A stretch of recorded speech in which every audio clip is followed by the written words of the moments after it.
Hello everybody, welcome to Red Tool House. As you can see, the copious amounts of rain we've been getting this spring has made things just get out of control, and I am so far behind on mowing. But my nearly 20-year-old rotary mower is broken, and I got to see if I can fix it.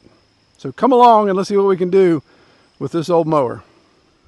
So the last time I used the mower, we hit a solid object, we'll say, and this happened. So this is one of the two blades.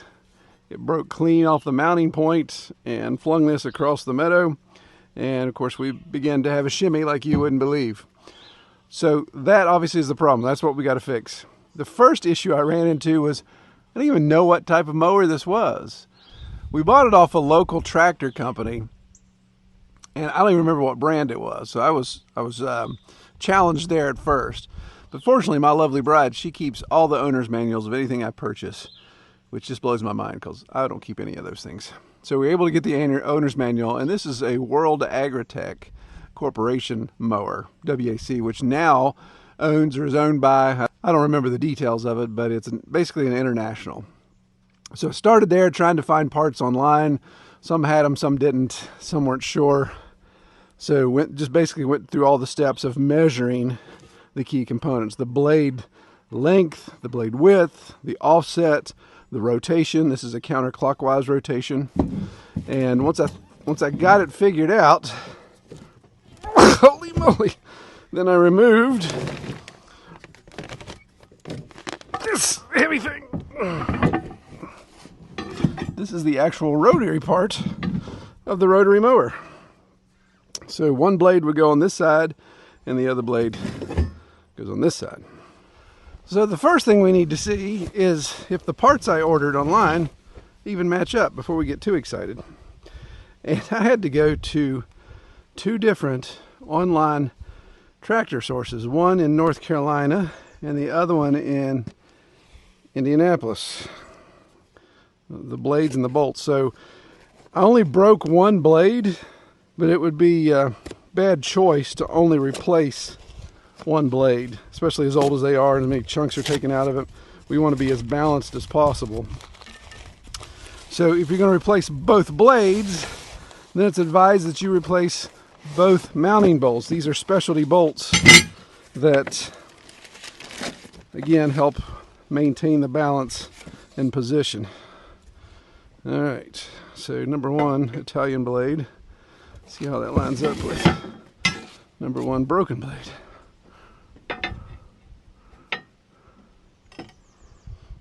All right. Hole lines up, offset lines up.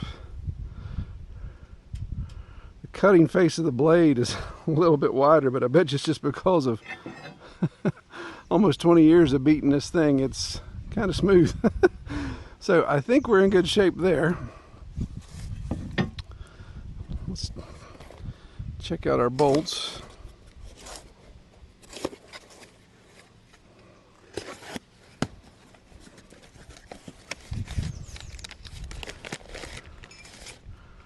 These are monstrosities.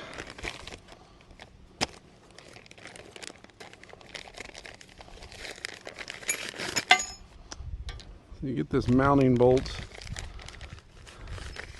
with a lock washer. I think that's going to work too.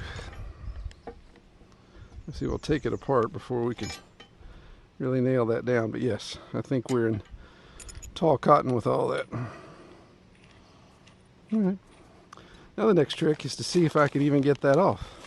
I had to borrow my dad's oversized impact kit to even begin to try to get these nuts off. They're like 1.125" or 1.25". I think we may be in trouble, boys and girls. 1.5" is as big as we've got. That don't fit.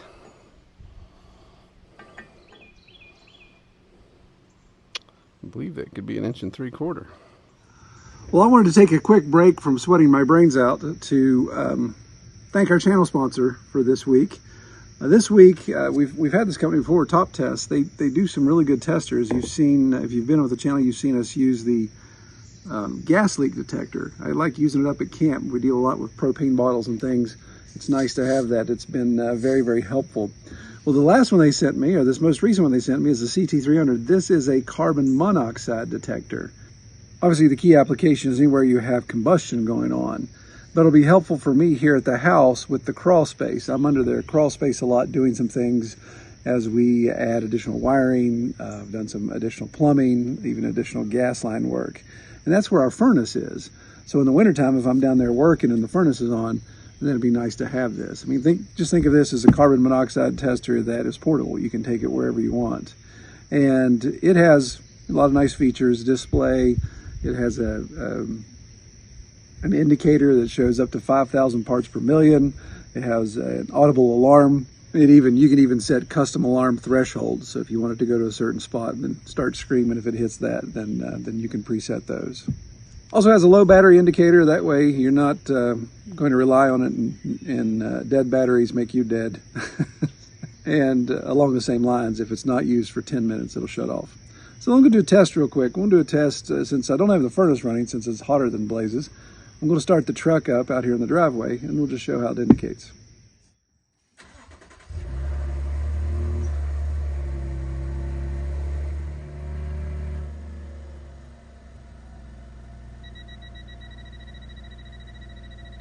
You gonna die, Cleo?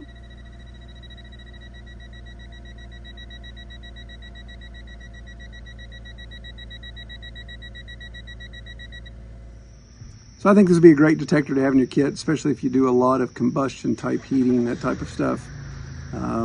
Off-grid cabins, those type of things would be handy to have. And the price point is not a huge deal, so having that in your kit would be a good safety feature. I'm going to put a link below in the description so you guys can check it out. All right, let's get back to work.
Well, that was fun. Okay, so if you can see, there's a little bit of a smiley face to this thing. And curves up just here on the ends, but I don't have the means of fixing that. There's no way. I don't have a torch. I don't have a way to heating that up and remedying that issue. But I think everything will be okay. There's a keyway here to keep this thing from turning.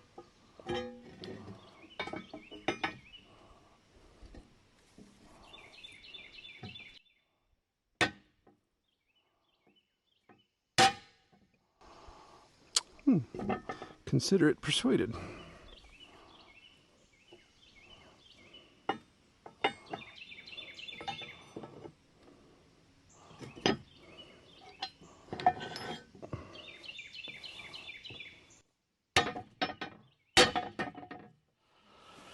Pig fight. All right, this thing just keeps getting heavier and heavier.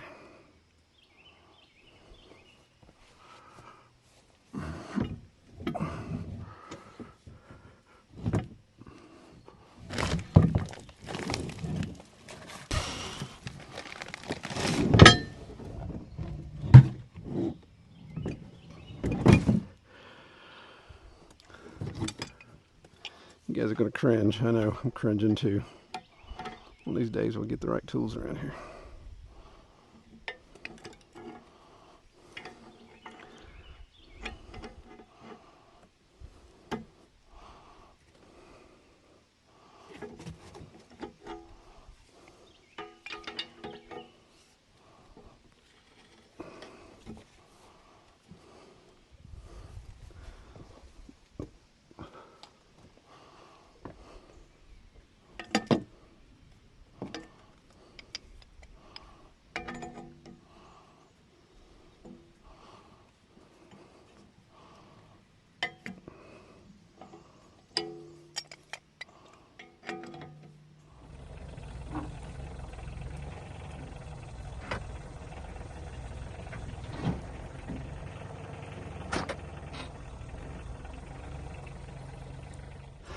Okay, well that's obviously not the most ideal way of preparing my disc mower for repair.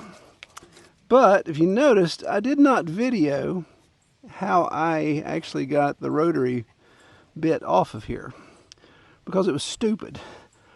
What I did was very, very dumb, how I had it suspended in the air with the chain by the tractor.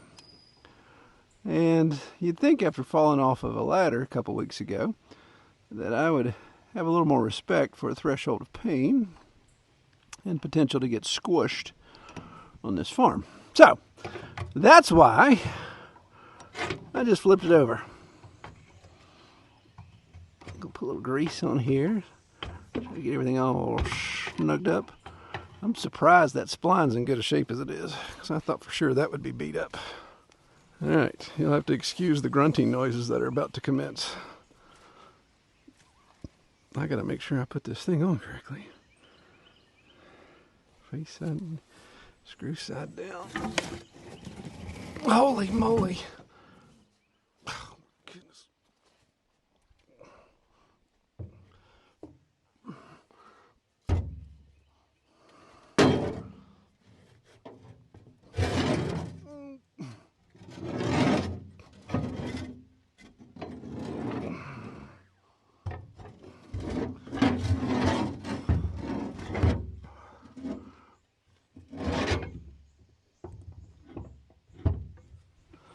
Holy moly. Stupid thing would not stop spinning.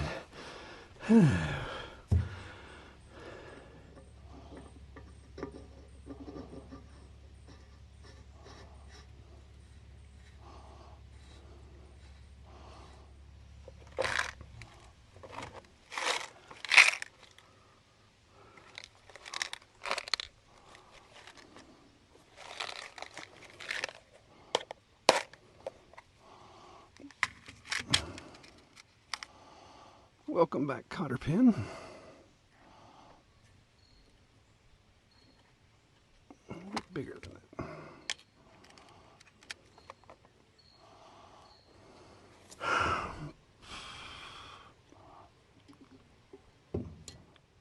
Try to bend it below the grass as much as possible so it doesn't get caught. All right. I think it's time to fleep.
All right, well, you can tell there's a little bit of a noise. A little bit of metal on metal there that shouldn't be. A little bit of sawdust here that shouldn't be there. So what the issue is, so our mowing disc, the disc that holds the blades, as you saw, had a little bit of a bend up. That's from just over the years that disc has gotten a smiley face to it. And my new bolts are just that. They're new bolts. So they're a little bit proud, more proud than the old ones were, which causes a issue of clanging metal together. So, as you saw there, I got under it and loosened the castle nut up enough that I could still keep the cotter pin in it, of course, and let that disc set down a couple threads. Still making contact there. That second test I did, still making a little bit of contact. Unfortunately, I'm just going to have to do the redneck thing and run it and see if the bolts, metal on metal, something's got to give there a little bit. So as it's coming around and hitting one of the little supports, the actual frame support of the chassis itself, it's catching. So I think I just need to rub the top of that bolt off. I looked at the old ones and they're the same way. They've had the tops rubbed off of them. So the permanent fix for it, of course, would be to replace that disc. And I hate to think how proud they are of that thing. Speaking of proud,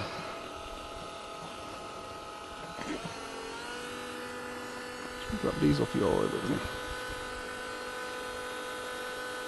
If you're saying, Troy, that screen basket's in there for a reason, yes. I got a screen basket on my intake as well.